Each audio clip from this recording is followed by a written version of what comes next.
good morning to everyone. I am Gaurav Gupta. I come back again with a new lecture. And this lecture is for class 11, chapter number 8. And the name of the chapter 8 is Binomial Theorem. This one is the fourth lecture on the exercise 8.2. So I will do continue from the previous one. If you still not watch the previous video, so please do watch all that videos. Because in that was video, I explained each and every basic concept from the starting to ending by taking so many easiest examples, and also solved each and every question with each part of the exercise 8.1 and 8.2 up to this questions. So please do watch all that videos. You will find all that videos in my YouTube channel by searching class 11 chapter 8 binomial theorem. You will find all that videos there. So please do watch all that video. So before to start the video, I request to everyone, please listen to me carefully and watch the video from starting to the end. Now in this lecture, I am going to take the question number 15 and onwards from the exercise 8.2 from the element mathematics. Now look at the board question number 15. Show that the coefficient of the midterm of the expansion 1 plus x raised to the power 2n is equal to sum of the coefficient of the two midterms of the expansion 1 plus x raised to the power 2n minus 1. Statement समझ आई आपको? नहीं समझ आई तो मैं समझाता हूँ इसको। मैं एक मैथमेटिकली टर्म्स में लिखता हूँ। सबसे पहले कहता है ये कोफिशिएंट, इसका मतलब हम बात किसकी कर रहे हैं? कोफिशिएंट की। कोफिशिएंट किसका? मिड टर्म का, मिड टर्म। और एक्सपेंशन क्या दी हुई है आपको? 1 plus x raise to the power 2n। फिर इज इक्वल टू, इसका मतलब इज इक्वल टू, क्लियर? फिर कहते हैं सम ऑफ द कोफिशिएंट, इसका मतलब दोनों कोफिशिएंट को सम करने हैं। तो ये first coefficient plus second coefficient, ठीक है, सम ऑफ द कोफिशिएंट। किसका coefficient? Of the two mid term, इसका मतलब कोफिशिएंट ऑफ, ये आ जाएगी आपकी मिड टर्म फर्स्ट, और ये आ जाएगी आपकी mid term second. In of the expansion, कौन सी एक्सपेंशन है? 1 plus x to the whole power 2n minus 1। Expansion यही है, 1 plus x to the whole power 2n minus. ये कहता है क्वेश्चन। अब आपको कोफिशिएंट्स निकालने जो हमने बहुत सारे क्वेश्चंस किए, अब आपको सबके कोफिशिएंट्स निकालिए, उन सबको पुट करिए और आपको left hand side is equal to right hand side 2। ये चीज समझ आ गई आपको? तो सबसे पहले मैं किसको सोल्व करता हूँ? अपनी लेफ्ट हैंड साइड को सोल्व करता हूँ।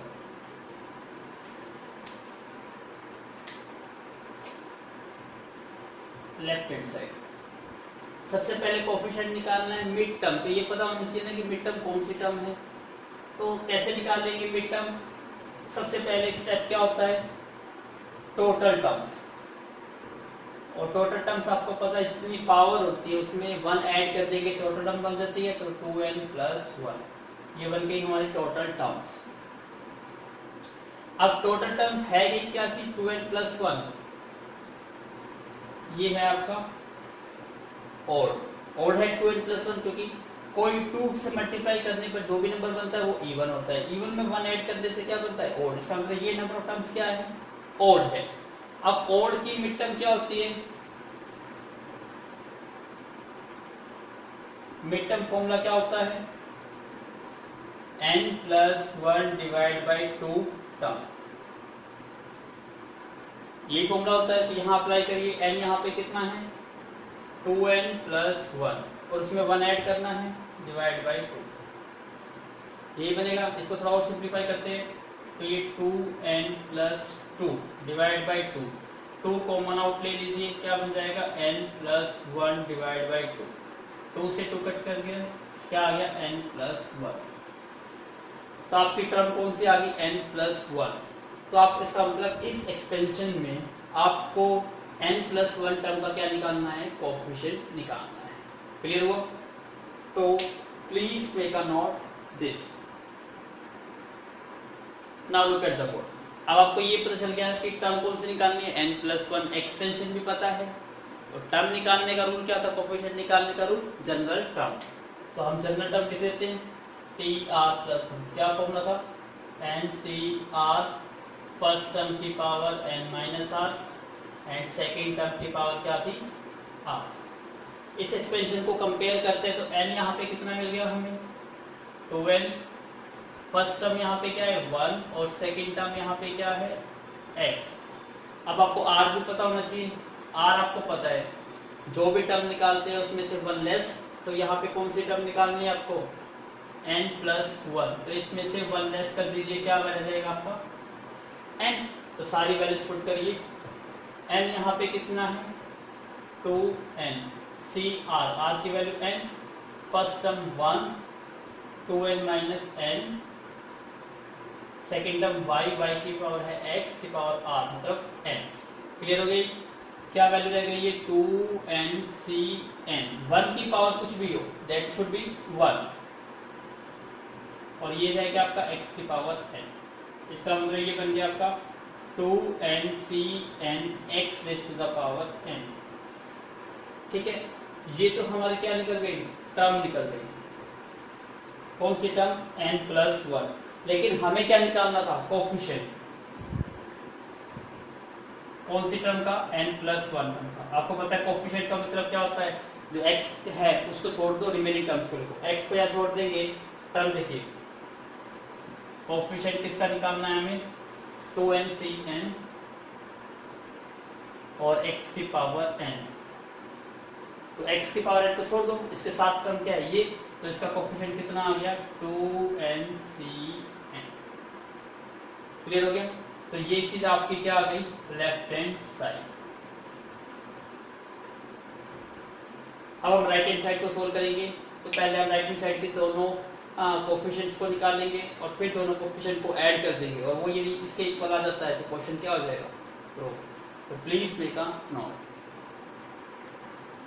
अब सेकेंड एक्सपेंशन क्या थी हमारी, 1 प्लस एक्स की होल पावर 2n माइनस 1, ये वैल्यू थी।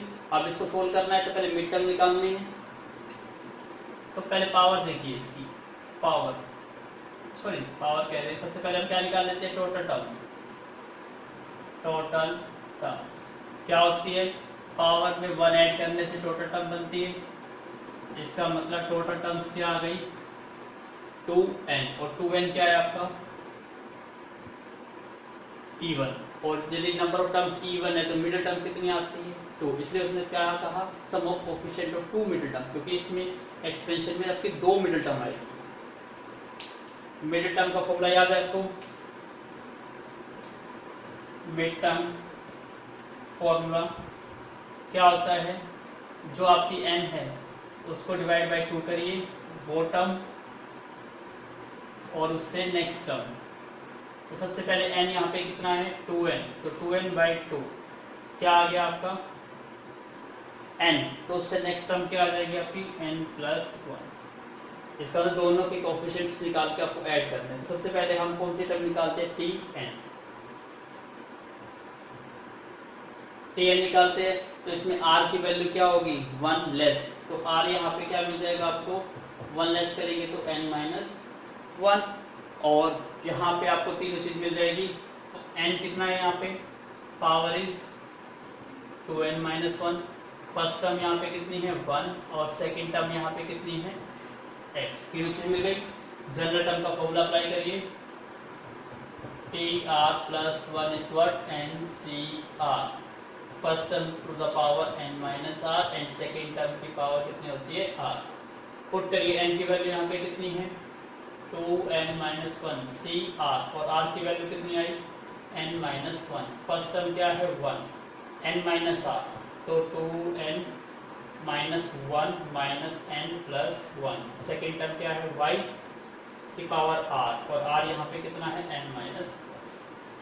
डू सिंप्लीफाई, 2n माइनस 1 सी n माइनस 1 की कितनी भी पावर क्यों ना हो दैट शुड बी 1, और ये क्या रहेगा इंटू y, y की वैल्यू क्या थी आपकी, y इज x, तो यहाँ क्या मिल गया आपको x raise to the power n minus 1। ये तो टर्म मिली है, अब हमें क्या चाहिए कोफिशिएंट, तो इस टर्म का यदि हम कोफिशिएंट्स निकालते हैं आपको पता है कोफिशिएंट क्या होता है, तो x के साथ होता है, तो x के साथ यहाँ पे क्या है 2n-1 cn-1। क्लियर है? इसका मतलब जो इस टर्म का कोफिशिएंट आ गया वो कितना आ गया 2n-1 cn-1। तो प्लीज मेक अ नोट। अब यही हम किसका कोफिशिएंट फाइंड आउट करेंगे n+1 के लिए।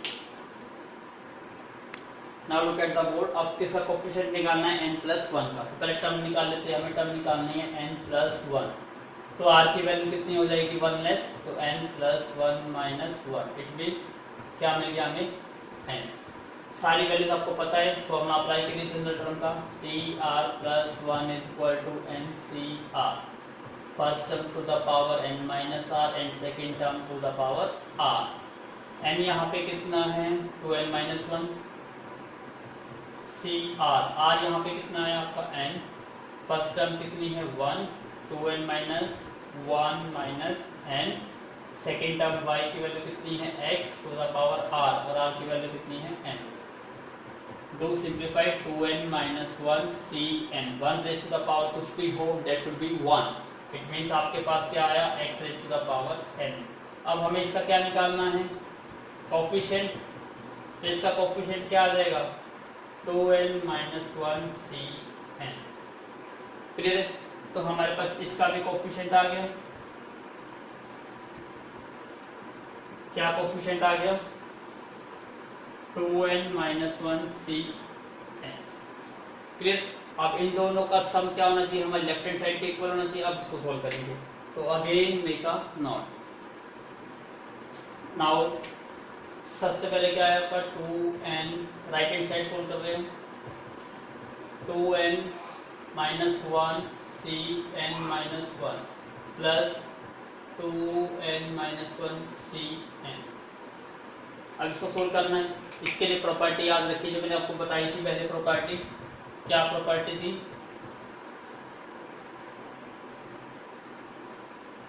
कि NCR प्लस में NCR-1, इसमें से एक लेस इज इक्वल टू होता है, जो ये ऊपर n होता है वो इंक्रीज हो जाता है n+1, और नीचे वाली बेस में से मैक्सिमम वैल्यू आती है वो क्या होती है r। अब यहाँ देखिए ये दोनों सेम है, इट मींस n और n सेम है, और इन दोनों में 1 का डिफरेंस है क्योंकि एक n-1 है और एक n, तो n में से n-1 करेंगे तो दोनों लगातार टर्म्स है। इसका मतलब ये किसके इक्वल बन गया, ये हमारा 2n-1, 1 इंक्रीज हो जाता है, इसका मतलब प्लस का 1 c और r इनमें से कौन सी टर्म है, बड़ी टर्म कौन सी है n, तो n। क्लियर हो गया चीज? इसको और सिंप्लीफाई करते हैं तो 1 से 1 कट गया, तो ये क्या बन गया 2n cn। This one is your right hand side. और आई होप आपकी लेफ्ट हैंड साइड क्या आई थी, यस लेफ्ट हैंड साइड भी यही आई थी और राइट हैंड साइड भी यही आ गई। इसका मतलब क्वेश्चन क्या हो गया प्रो। तो प्लीज मेक अ नोट। इस टाइप के क्वेश्चन हमने कितने सारे किए, यदि आपने फिर भी डाउट है तो please do watch all the previous one videos. Now look at the board question number 16. For what value of n? अब आपको n की वैल्यू फाइंड आउट करनी है। The coefficient of the this term and this term in the expansion are equal. अभी तक जो हमने question करे हैं थोड़ा लेंथी मेथड से करे क्योंकि हमने कॉन्सेप्चुअल करे हैं। अब आपको यदि कॉन्सेप्चुअल याद हो गया है तो आप डायरेक्ट शॉर्टकट भी कर सकते हो। डायरेक्ट शॉर्टकट का मतलब क्या है, सबसे पहले देखिए ये आपकी एक्सपेंशन है। आपने ये नोट करा होगा मोस्ट ऑफ द क्वेश्चंस में एक्सपेंशन 1 + x की पावर n या 2n या कुछ भी हो, लेकिन जो इनसाइड की टर्म्स होती है वो 1 + x ही बनती है। और इसको सिंप्लीफाई करने पर आपको मोस्ट प्रोबेबली क्या बनता है, एक x की टर्म आती है और इसके साथ एक n आता है, यही आता है। अब मैं थोड़ा एक शॉर्टकट सिखा रहा हूँ, आप शॉर्टकट को समझिएगा तो वो कोशिश करिए, वो अप्लाई करिए, अदरवाइज क्वेश्चन बड़े बड़े बनते दिखाई देंगे। कैसे, मैं इस एक्सपेंशन को सोल्व करता हूँ। इस एक्सपेंशन की जनरल टर्म की बात करता हूँ, tr+1 is what ncr, first term to the power n-r and second term to the power r। यहाँ आपको दिखाई दे रहा है n की वैल्यू कितनी है 10, फर्स्ट टर्म यहाँ पे कितनी है 1, सेकेंड टर्म यहाँ पे कितनी है x, तो यहाँ पुट करिए तो ये 10cr 1 की power 10 - r, second term y मतलब x की पावर r, ये बन गया। इसको और सिंप्लीफाई करते हैं तो क्या बनता है, ये बन जाएगा आपका 10CR, 1 की पावर कुछ भी हो that should be 1, it means x raise to the power r। Clear? अब इट मींस क्या है, अब जब हम इस टर्म की बात करते हैं, लेकिन किसकी बात कर रहे हैं हम, कोफिशिएंट की। तो कोफिशिएंट का मतलब होता है x के साथ जो टर्म है, इसका मतलब इसके साथ टर्म क्या है कि 10CR, ये क्या निकलेगी आपकी कोफिशिएंट, यही आएगा।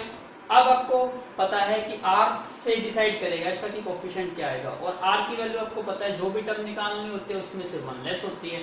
अब जैसे ये कहता है कौन सी टर्म निकालनी है आपको, 2m प्लस 1 टर्म, इसका मतलब यहाँ पे r की वैल्यू 1 लेस हो जाएगी, तो 2m प्लस 1 माइनस 1, इसका मतलब r की वैल्यू क्या आ गई 2m। तो कोफिशिएंट क्या आ जाएगा, इस टर्म का कोफिशिएंट की बात करेंगे तो कोफिशिएंट क्या है आपका 10CR, और r की वैल्यू आपके पास आ गई, क्या आ गई 2m। क्लियर हुआ?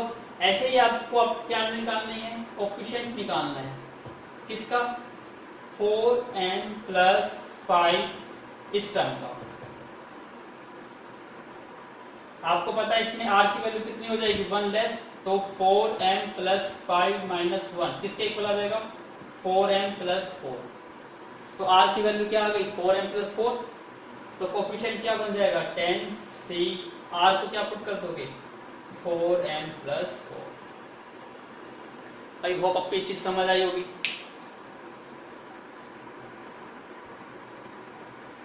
तो इस टाइप से याद रखिएगा, बस यहाँ पे जो ऊपर वाली टर्म होती है वो यहाँ आती है CR, और R आपको पता चलता है जो टर्म निकालनी है उसमें से 1 लेस कर दीजिए। तो ये जैसे मैंने 10CR लिखा, यहाँ पे ये होता 1 प्लस x की पावर n, तो कोफिशिएंट क्या आता NCR आता। यहाँ पे n की वैल्यू होती है n माइनस 1, तो कोफिशिएंट क्या बन जाता n माइनस 1 CR, और R आपको निकालने का वो बता दिया। तो इसलिए लॉन्ग कट मेथड अप्लाई मत करिए, डायरेक्ट शॉर्टकट अप्लाई करके आप क्वेश्चन को सोल्व कर सकते हो, क्योंकि क्वेश्चन आप बड़े बड़े आएंगे। तो please make a note. Now look at the board. अब क्या कहता है, दोनों के कोफिशिएंट क्या है, इक्वल है।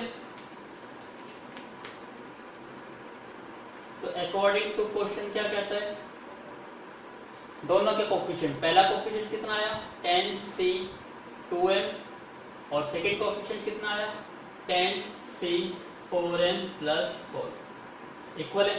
फिर वही प्रॉपर्टी, कौन सी प्रॉपर्टी लगेगी, मैं लिख देता हूं यहाँ पे NCR is equal to, sorry यहाँ लिख देता हूं मैं NCA और NCB, यदि ये दोनों इक्वल है तो इक्वल कब होंगे, फर्स्ट केस या तो A is equal to B होगा, या सेकेंड केस क्या होगा, इन दोनों का सम शुड बी n होगा, A plus B should be equal to n।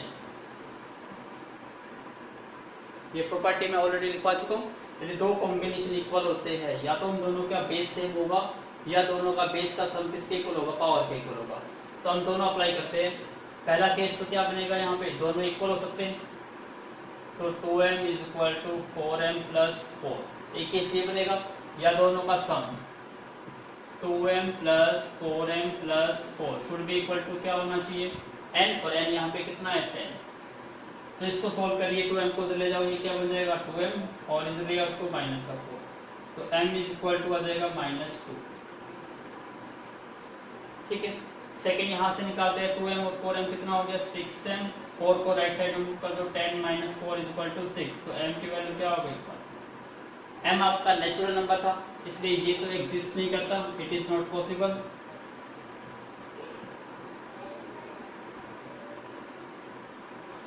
तो ये मोस्ट प्रोबेबली जो इंटीजर देता है वो कहेगा कि पॉजिटिव n इंटीजर है, तो यहाँ मेंशन नहीं है, लेकिन ये पॉजिटिव n इंटीजर ही है, तो इसलिए n की वैल्यू क्या आ गया 1 आ गई। तो please make a note. Now look at the board, question number 17।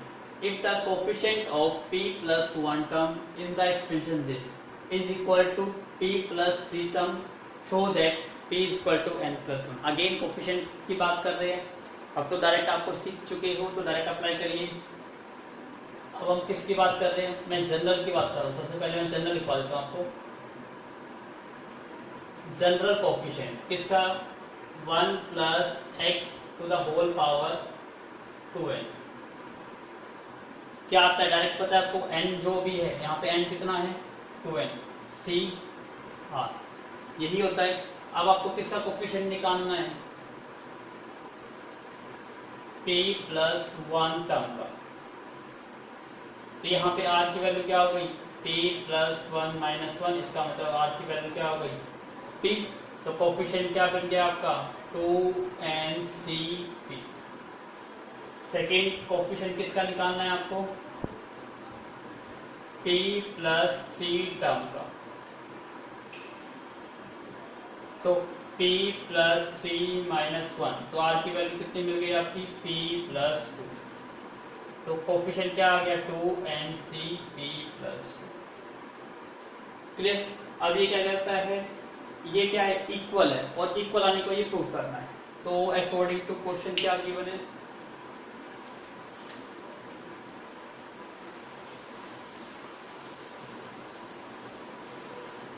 To N C P किसके इक्वल है, 2ncp प्लस 2। फिर यहाँ पे फिर क्या अप्लाई कर रहे हैं, यूजिंग प्रॉपर्टी, सेम प्रॉपर्टी, दोनों का n सेम है, तो दोनों का केस क्या आएंगे, या तो दोनों इक्वल होंगे या दोनों का सम शुड बी n के इक्वल होगा। तो दो केस बन गए, या तो p और p प्लस 2 इक्वल होंगे, but this is not possible.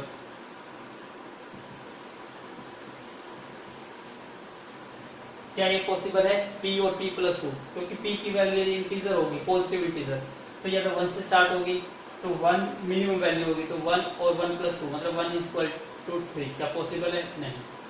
Second इसके अकॉर्डिंग करिए, ये दोनों का सम p प्लस 2 किसके इक्वल होना चाहिए, 2n के। सेम प्रॉपर्टी अप्लाई कर रहे हैं, p प्लस p कितना हो गया 2p plus 2 is equal to 2n। आपको प्रूव करना है p की वैल्यू, तो 2p is equal to 2n minus 2। 2p is equal to 2 common out ले लीजिए, क्या बन गया n माइनस 1, 2 से 2 कट गया, p इज इक्वल टू क्या आ गया n माइनस 1। और यही चीज क्या करनी थी आपको, प्रूव करनी थी। बिल्कुल इजी है। अब आपको आई होप आपको इस चीज समझ आई होगी कि कोफिशिएंट कितनी फास्टली आप निकाल सकते हो। तो कॉम्पिटिटिव एग्जाम यदि आपके जेईई मेंस या आईआईटी के आप एग्जाम देते हो, तो उस टाइप से लॉन्ग मेथड अप्लाई करोगे तो सारा टाइम आपका एक ही क्वेश्चन मिल जाएगा। तो यदि आपको शॉर्टकट पता है तो ये क्वेश्चन विद इन 15 या 20 सेकेंड में आप सॉल्व कर सकते हो। तो please make a note. Now look at the board question number 18। If the fifth term is 4 times the fourth term, ये तो आसान दिखाई दे रहा है। क्या कहता है, fifth term it means T5 is 4 times 4 multiply the fourth term, and मतलब एक कंडीशन और भी दे रखी है, फोर्थ टर्म मतलब T4 is 6 times 6 multiply the third term in the expansion 1 plus x raise to the power n। आपको पता है इसकी एक जनरल टर्म क्या होती है, TR plus 1 is equal to NCR, x raised to the power n minus r and second raised to the power r। Directly लिखूं इसको मैं शॉर्टकट, आपको पता है यहाँ पर n कितना है, n ही है, CR आपको निकालना होता है।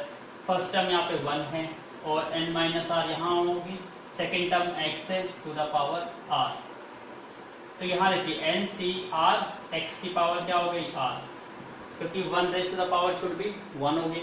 तो जनरली टर्म ये बन गई आपकी। तो सिंपल सा क्या लिखना है आपको, NCR x की पावर r। यदि आपको r की वैल्यू पता है तो आपकी टर्म मिल जाएगी। तब मैं डायरेक्ट यहाँ पुट करूंगा, देखिए T4 में r की वैल्यू कितनी होगी 4, T4 में r की वैल्यू कितनी होगी 3, तो यहाँ पे r की वैल्यू कितनी है 3, और यहाँ पे r की वैल्यू कितनी हो गई 2, सभी में से 1 लेस हो गई। अब सभी जगह पुट कर दो, NCR n कितना है यहाँ पर n ही है, CR r की वैल्यू 4, x की पावर 4 is equal to 4 into NC3 x की पावर 3। क्लियर हो गया। ऐसे यहां पुट कर रहा हूं मैं T4 क्या हो जाएगा, NC3 is equal to 6 multiply NC, R की वैल्यू यहाँ 2, तो NC2 x की पावर। अब ये दो इक्वेशन आ गया, एक इक्वेशन ये, एक इक्वेशन ये, इसको सॉल्व करना है और आपको आंसर ऑब्टेन करना है। तो please make a note this. अब सब जो एक्स्ट्रा पार्ट है उसको रब कर रहा हूँ, फिर ध्यान आराम से सॉल्व करेंगे इसको। तो प्लीज मेक अ नोट। चलिए करिए स्टार्ट। सबसे पहले हम इसको सॉल्व करते हैं। NC4, अब यहाँ पे देखो n की वैल्यू तो गिवन नहीं है, तो यहाँ जनरल कॉम्बिनेशन का फॉर्मूला लगेगा, ऊपर वाले का फैक्टोरियल, नीचे वाले का इनटू में डिवाइड में, दोनों का डिफरेंस। तो यहाँ क्या आ जाएगा, n का फैक्टोरियल डिवाइड में 4 का फैक्टोरियल और n-4, तो n-4 का फैक्टोरियल इनटू x की पावर 4 एज इट इज। या इसको भी सोल्व करो। यहाँ देखो, यहाँ x की पावर 4 है, यहाँ x की पावर 3 है, तो x की पावर 3 से x की पावर 4 कट गई, तो यहाँ क्या रहेगा, only x is equal to, यहाँ पे क्या बचा, 4 मल्टीप्लाई NC3, तो n का फैक्टोरियल और 3 का फैक्टोरियल और n-3 का फैक्टोरियल। इसको सोल्व करना है। ऐसे मैं इसको सोल्व करता हूँ। यहाँ देखिए x3 और यहाँ x2 है, तो ये टर्म कट गई, यहाँ पे क्या रहेगा, NC3। तो इसको सोल्व करेंगे तो n का फैक्टोरियल डिवाइड में 3 का फैक्टोरियल और n-3 का factorial is equal to 6 multiply NC2, n का फैक्टोरियल, 2 का फैक्टोरियल और n-2 का फैक्टोरियल। अब इसको सोल्व करना है और आपको आंसर ऑब्टेन करना है। अब देखिए काफी इजी है, जो कट सकता है उसे काट दीजिए। जैसे मैं कट कर रहा हूँ, n फैक्टोरियल से n फैक्टोरियल कट गया, अब ऊपर क्या बचा, x, और आपको पता है ये 4 फैक्टोरियल और 3, तो ये 4 3 की फॉर्म में चेंज हो सकता है। तो 4 को क्या लिख सकते हो, 4 इंटू 3 फैक्टोरियल और ये n-4 है। ऐसे ही ये 4 into 3 factorial as it is. अब आपको पता है n-3 है, इससे नेक्स्ट टर्म क्या आएगी, n-4, और n-4 यहाँ थी, इसलिए इस फैक्टोरियल को सोल्व करा जाए तो ये बन जाएगा आपका n-3 इंटू n-4 का फैक्टोरियल। क्लियर है। अब ये वैल्यूज क्या हो गई, 3 फैक्टोरियल से 3 फैक्टोरियल कैंसिल आउट, n-4 से n-4 फैक्टोरियल कैंसिल आउट, तो ये वैल्यू बची आपकी x divide by 4 is equal to 4 divided by n-3। तो यहाँ पे x की वैल्यू कितनी आ गई, क्रॉस मल्टीप्लाई कर दो, 4 इंटू 4 16 डिवाइड बाई n-3। ऐसे यहाँ सोल्व करना है। n फैक्टोरियल से n फैक्टोरियल कट गया, तो 1 अपॉन में यहाँ 3 यहाँ 2, तो ये सोल्व हो सकता है, तो 3 इंटू 2 फैक्टोरियल। यहाँ से इसको सोल्व कर सकते हो, n-3 को एज इट इज रखो, क्यों, क्योंकि ये सोल्व होके ये बन सकता है। तो 6 डिवाइड में क्या आ गया आपका 2 फैक्टोरियल, और इसकी नेक्स्ट टर्म क्या आएगी, n-2, और नेक्स्ट टर्म n-3 फैक्टोरियल। अब आपको दिखाई दे रहा है 2 फैक्टोरियल से 2 फैक्टोरियल कैंसिल आउट हो गया, n-3 से n-3। तो यहाँ पे क्या रहा, एक तो x था, x भूल गए लिखना, यहाँ पे x भी था, तो यहाँ पे x divide by 3 is equal to 6 divide by क्या रह गया, n-। यहाँ से भी x की वैल्यू निकाल लीजिए, x की वैल्यू क्या आ जाएगी, 3 इंटू 6 18 डिवाइड बाई n-2। यहाँ से भी x आ गया, यहाँ से भी x, इसका दोनों आपस में इक्वल हो गए, दोनों को इक्वल पुट कर दो, ये इक्वेशन 1, ये इक्वेशन 2।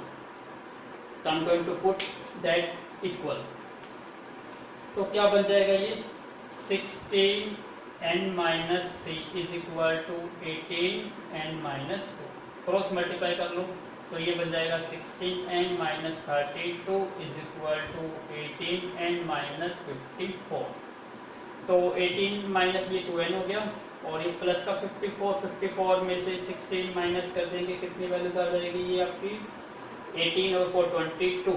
इट मीन्स n की वैल्यू आपको मिल गई 11।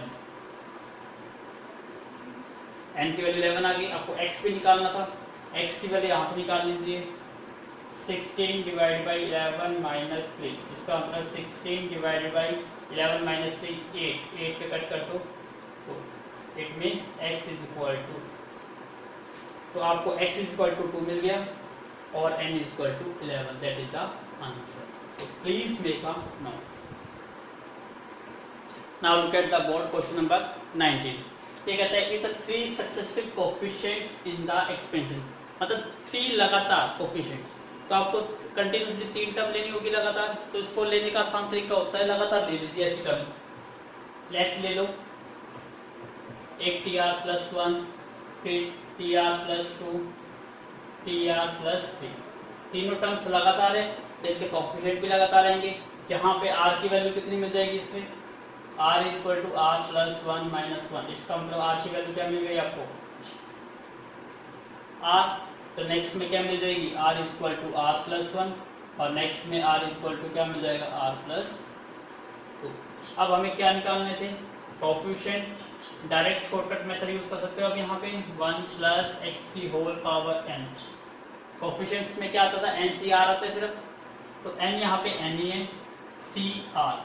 तो सबसे पहले हम बात कर रहे हैं किसकी, कोएफिशिएंट की tr+1 टर्म की। तो यहाँ पे r कितना है, r है फर्स्ट केस में, तो इसको NCR रखोगे। सेकेंड कोएफिशिएंट निकालना है tr+2 का, NCR, और r की वैल्यू इसमें कितनी है r+1। थर्ड में आपको निकालना है कोएफिशिएंट किसका tr+3, और यहाँ पे r की वैल्यू कितनी है r+2। आई होप किसी समझ आई होगी शॉर्टकट। तो आप डायरेक्ट लिखिए कोएफिशिएंट, आपको पता है 1 + x का बाद NCR ही होता है। r की वैल्यू टर्म के अकॉर्डिंग पता चलती है, जो भी टर्म हो उसमें 1 लेस कर दो, वो टर्म का क्या निकल जाता है r, तो r की वैल्यू चेंज कर दो बस। ये सारे कोएफिशिएंट आपको दे रखे हैं। फर्स्ट कोएफिशिएंट कितना दे रखा है 28, सेकंड कोएफिशिएंट दिया हुआ है आपको 56 और थर्ड कोएफिशिएंट दिया हुआ है 70। अब आपको इनको यूज करना है, तो इसको इक्वेशन बना लीजिए, equation number 1, equation number 2, equation number 3। अब दो इक्वेशन को सोल्व कर लो, एक 1 और 2 को सोल्व कर लो और एक 2 और 3 को सोल्व कर लो। इन दोनों के सोल्व करके आप दोनों की वैल्यू निकाल सकते हो, n की वैल्यू। तो मैं यहाँ पे स्टेप कर लेता हूँ, पहले किसको डिवाइड करता हूँ 1 और 2 को, मैं डिवाइड कर रहा हूँ सेकेंड बाई 1। सेकेंड बाई 1 करूंगा तो क्या आएगा 56 / 28, और यहाँ पे क्या रह जाएगा NCR+1, डिवाइड में क्या रह गया NCR। एक इक्वेशन ये, एक डिवाइड कर देता हूँ किसको, फर्स्ट और थर्ड को ही डिवाइड कर देते हैं। थर्ड डिवाइड बाई 1 क्या आ जाएगा 70 / 28, ये टर्म क्या थी आपकी NCR+2 डिवाइड में NCR। यहां तक समझ आया आपको। अब इन दोनों को सोल्व करके आपको n की वैल्यू फाइंड आउट करना है, तो प्लीज मेक अ नोट। तो इसको डिवाइड करने के लिए मैं इसको करता हूँ, क्योंकि ये है r+2 और r+1, ये शायद शॉर्टकट बन सकता है, इसको करिए जरा। मैं इसको कर रहा हूँ किसको, थर्ड डिवाइड बाई 2 कर रहा हूँ। इससे थोड़ा क्वेश्चन थोड़ा छोटा बन सकता है, 3 डिवाइड बाई 2, तो ये 70 अपॉन में कितना हो जाएगा 56, और ये हो जाएगा NCR+1। आई होप आपने नोट कर लिया होगा। Now please do solve. अब ये देखिए 28 2 से कितना होता है 56, ये तो 2 आ गया, 2/1। इसको सोल्व करिए, ऊपर वाले का फैक्टोरियल, नीचे वाले का फैक्टोरियल, फिर दोनों का डिफरेंस n में से माइनस करिए, n - r - 1 का फैक्टोरियल। सेम हेयर डिवाइड में n का फैक्टोरियल, r का फैक्टोरियल और n - r का फैक्टोरियल। ऐसे इसको सोल्व करना है तो 70 14 पे कट जाएगा, 14 5 = 70 और 14 4 = 56, तो 5/4। इसको भी सोल्व करो, n का फैक्टोरियल, r+2 का फैक्टोरियल और n - r - 2 का फैक्टोरियल। सेम हियर n का फैक्टोरियल, r+1 का फैक्टोरियल और n - r - 1, तो n - r - 1 का फैक्टोरियल। क्लियर है? अब इसको रब कर देते हैं, अब इसको सोल्व करना है, थोड़ा क्वेश्चन लेंथी हो जाएगा। अब ये इसको रेसिप्रोकल कर दीजिए, 2/1, जो पहले फैक्टर से काट दो, n फैक्टोरियल से n फैक्टोरियल कट गया और सेम नहीं है, तो इसको रेसिप्रोकल कर दो, ये टर्म ऊपर चली जाएगी, r फैक्टोरियल डिवाइड में n - r फैक्टोरियल, और ये टर्म डिवाइड में आ जाएगी r+1 फैक्टोरियल और n minus r minus 1 factorial. ऐसे यहाँ पे 5/4 n फैक्टोरियल से n फैक्टोरियल कैंसिल आउट हो गया, ये टर्म ऊपर आ गई r plus 1 factorial into n minus r minus 1 factorial divide में r plus 2 factorial into n minus r minus 2 factorial. अब ध्यान से देखिए 2/1 सेम टर्म बनाने, क्योंकि फैक्टोरियल से फैक्टोरियल कैंसिल आउट होगा। ये देखिए ये r है, ये r प्लस 1, इसका मतलब इसको सोल्व करके क्या बनाया जा सकता है, r बनाया जा सकता है। क्यों? क्योंकि ये पहली टर्म r प्लस 1 है, इसमें से 1 लेस करोगे तो क्या बन जाएगा, r फैक्टोरियल। यस, ऊपर भी r फैक्टोरियल है, इसका मतलब ये वैल्यू कट जाएगी। ऐसे इन दोनों में देखो, इसको सोल्व करके ये बनाया जा सकता है। कैसे? क्योंकि पहले n माइनस r है, इसमें से 1 लेस करेंगे तो क्या बन जाएगा, n माइनस r माइनस 1। इसका मतलब ये बन गया n माइनस r माइनस 1, ये इससे कैंसिल आउट हो गया। अब आपकी वैल्यू क्या रहेगी, 2/1 is equal to n minus r divide by r plus 1। Cross multiply करिए तो ये बन जाएगा आपका 2r plus 2 is equal to n minus r। Minus r को इधर ले आइए तो ये बन जाएगा 3r plus 2 is equal to n। अभी n की वैल्यू फाइंड आउट नहीं हुई क्योंकि ये r पे डिपेंड करती है, इसका मतलब इसको यूज भी करना होगा। अब इसमें देखो r प्लस 2 को सोल्व करते हैं तो r प्लस 2 और उससे नेक्स्ट टर्म क्या आएगी, 1 लेस, तो r प्लस 1, इसका मतलब इसको सोल्व करा जाएगा।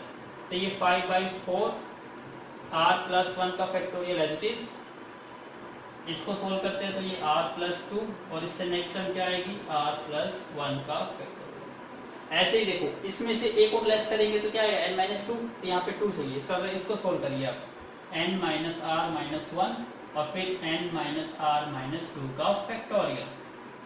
तो n माइनस r माइनस 2 का फैक्टोरियल। इसका मतलब ये टर्म इससे कट गई और r प्लस 1 इससे कट गया, क्या वैल्यू बची, 5/4 इज इक्वल टू, यहाँ से बच गया आपका n माइनस r माइनस 1 और डिवाइड में बचा आपका r प्लस 2। यहाँ तक समझाया। अब हम इसकी क्रॉस मल्टीप्लिकेशन करके इसको सिंप्लीफाई करेंगे, तो please make a note again. Now do solve, cross multiply कर लीजिए इसकी। 5 से करेंगे तो क्या बन जाएगा, ये 5 into R 5r plus 5 into 2 10 plus में 4 इंटू n 4n माइनस में 4r माइनस में 4। तो माइनस 4r को इधर ले आओ तो ये 9r बन गया इज इक्वल टू 4n, 10 को इधर ले आओ तो माइनस में 14, 9r is equal to 4 into n, n की वैल्यू आपकी निकल गई थी 3r प्लस 2 माइनस 14। तो क्या बन गया ये 9r is equal to 4 into 3 12r plus 4 into 2 8 minus 14। So 9r is equal to 12r minus में 6, इसको उधर ले आओ तो ये क्या बन गया 3r माइनस 6 को उधर ले आओ तो बन गया प्लस का 6। तो r की वैल्यू क्या आ गई, तो लेकिन हमें तो n निकालना था, इस वैल्यू को यहाँ पुट कर दीजिए 3 इंटू 2 प्लस 2, इसका मतलब 6 प्लस 2 कितना आना चाहिए 8। I am going to check the answer, yes n is equal to 8। Your answer is absolutely correct.